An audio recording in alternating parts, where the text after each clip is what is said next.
जोहार दोस्तों, नमस्कार। कैसे हैं आप लोग और तैयारी कैसा चल रहा है आप लोग का? उम्मीद करते हैं कि आप लोग का तैयारी अच्छा चल रहा होगा। स्वागत है आप लोग का एक बार फिर से हमारे YouTube channel goal with PKS में। आइए देखते हैं, न्यूज़ आया हुआ है। आप लोग को पता चला होगा कि नियमावली में थोड़ा चेंज किया गया है जेसीसी के।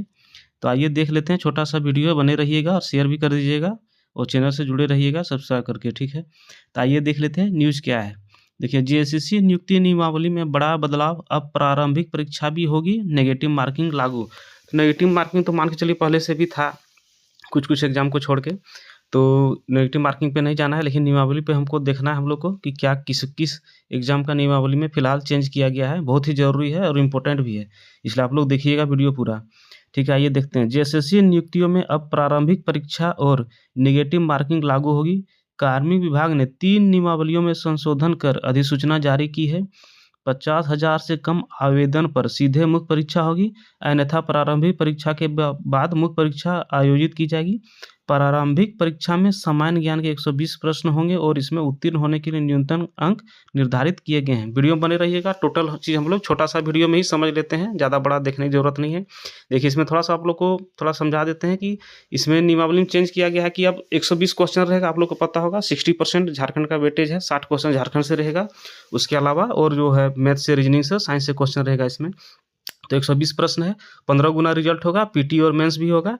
तो और 50,000 से यदि कम है, फॉर्म आया हुआ है तो सीधा मेन एग्जाम होगा, मुख्य परीक्षा होगा। तो 50,000 से कम ये किसी में भी आवेदन जाता नहीं है, तो सोचना ही नहीं है, इसलिए पीटी और मेंस होगा। इसी को ध्यान में रख के आप लोग को फोकस करना है।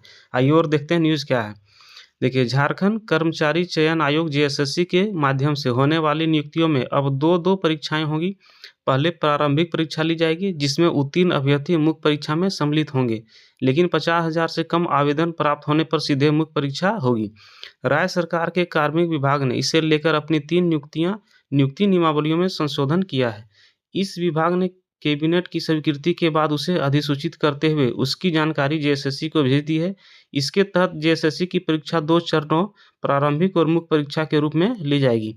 हालांकि 50,000 की सीमा से अधिक अभ्यर्थी रहने की स्थिति में भी विभिन्न परिस्थितियों के आधार पर सीधे मुख्य परीक्षा आयोजित करने के संबंध में आयोग निर्णय ले सकेगी। मानिए कि इसका कहने का मतलब है कि 50,000 के आसपास यदि फॉर्म आया है तो सीधा मेन एग्जाम होगा, लेकिन वो संभव नहीं है। कोई भी वैकेंसी में 3 लाख, 4 लाख, 5 लाख, 6 लाख तक फॉर्म जाता है। परीक्षा में सभी प्रश्न वस्तुनिष्ठ एवं बहुविकल्पीय उत्तर आधारित होंगे। प्रत्येक प्रश्न 3 अंक के होंगे। सही उत्तर के लिए 3 अंक प्रदान किए जाएंगे एवं प्रत्येक गलत उत्तर के लिए 1 अंक की कटौती की जाएगी। ये तो पहले भी था। आइए और देखते हैं। प्रारंभिक परीक्षा में पूछे जाएंगे सामान्य ज्ञान से संबंधित प्रश्न। प्रारंभिक परीक्षा में सामान्य ज्ञान से संबंधित प्रश्न पूछे जाएंगे, जो 2 घंटे की होगी। इसमें सामान्य अध्ययन से 30, झारखंड राज्य से संबंधित ज्ञान पर 60, सामान्य गणित से 10, सामान्य विज्ञान से 10 तथा मानसिक क्षमता ज्ञान जांच से 10, अर्थात कुल 120 क्वेश्चन। यानी 120 क्वेश्चन में 60 क्वेश्चन सीधा का सीधा झारखंड से रहेगा। 30 रहेगा जीके से, जैसे हिस्ट्री, पॉलिटिकल, ये सब जो रहता है करंट अफेयर्स, उसमें कुछ-कुछ झारखंड का भी क्वेश्चन रहेगा, तो हो गया 90। 10 रहेगा साइंस से, 10 रहेगा मैथ से और 10 रहेगा रीजनिंग से। तो अच्छा सिलेबस है, 60% वेटेज, 60% प्लस ही बोलिए इसको, वेटेज रहेगा झारखंड का। देखिए, प्रारंभिक परीक्षा में प्राप्त अंक के आधार पर आयोग द्वारा अभ्यर्थियों की मेधा सूची तैयार की जाएगी, जिसके बाद कुल रिक्ति के 15 गुना अभ्यर्थी को मेधा क्रमानुसार प्रारंभिक चयन सूची तैयार की जाएगी। 15 गुना मेंस के लिए सिलेक्टेड होंगे। उक्त सूची में किसी कोटि, उदग्र एवं क्षैतिज के अभ्यर्थियों का प्रतिनिधित्व रिक्ति के 15 गुना से कम होने पर उस कोटि के अतिरिक्त अभ्यर्थियों को भी मुख्य परीक्षा हेतु चयन किया जाएगा। मतलब 15 गुना रिजल्ट, जैसे SC, ST, OBC, जनरल हो गया, EWS हो गया, 15 गुना यदि रिजल्ट अभ्यर्थी नहीं माने पहुंच पा रहे हैं उसमें, तो एक्स्ट्रा उसका कैटेगरी का लिया जाएगा, इसमें शामिल किया जाएगा मेन एग्जाम के लिए।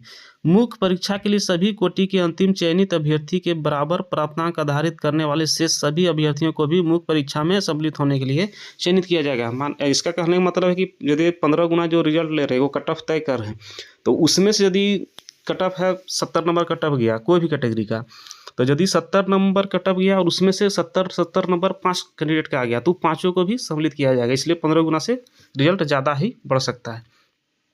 और अंत में देख लेते हैं जो इम्पोर्टेंट सबसे ज़्यादा किस किस नियमावली में संशोधन किया गया है। देखिए सबसे पहले देखिए प्रारंभिक परीक्षा में उत्तीर्ण होने के लिए इतना अंक लाना अनिवार्य है, मिनिमम कट ऑफ तय कर दिया गया कि इससे तो कम होना ही नहीं चाहिए और आपका अधिकतम जितना आएगा। अनारक्षित तथा आर्थिक रूप से कमजोर माने अनरिजर्व तथा हो गया किसका IWS का 40%, अनुसूचित जाति अनुसूचित जनजाति तथा महिला का 32%, मैंने SC ST और महिला का 32%, अत्यंत पिछड़ा वर्ग OBC 1 का 34% और OBC 2 का 36.5% और आदिम जनजाति का 30%। ये तो मिनिमम कट ऑफ तय कर दिया गया है, ध्यान रखिएगा। उसके बाद देखिए सबसे ज़्यादा इम्पोर्टेंट इन नियमावलियों में किया गया संशोधन। देखिए पहला पॉइंट में देखिए झारखंड कर्मचारी चयन आयोग परीक्षा मैट्रिक अथवा 10वीं स्तर संचालन संशोधन नियमावली 2025। दूसरा है झारखंड कर्मचारी चयन आयोग परीक्षा इंटरमीडिएट अथवा 10+2 स्तर कंप्यूटर ज्ञान एवं कंप्यूटर में हिंदी टंकन अर्हता धारक पद हेतु संचालन संशोधन नियमावली 2025। और तीसरा है झारखंड कर्मचारी चयन आयोग परीक्षा इंटरमीडिएट 10+2 स्तर संचालन संशोधन नियमावली 2025। तो यही था न्यूज। उम्मीद करते हैं आप लोग को वीडियो अच्छा लगा होगा और शेयर कर दीजिएगा। और ये 3 नियमावली आप लोग ध्यान में रखिएगा, इसमें अभी लागू हो चुका है संशोधन करके। और मिनिमम कट ऑफ भी आप लोग ध्यान रखिएगा और शेयर कर दीजिएगा वीडियो को, ठीक है। चलिए धन्यवाद, जोहार।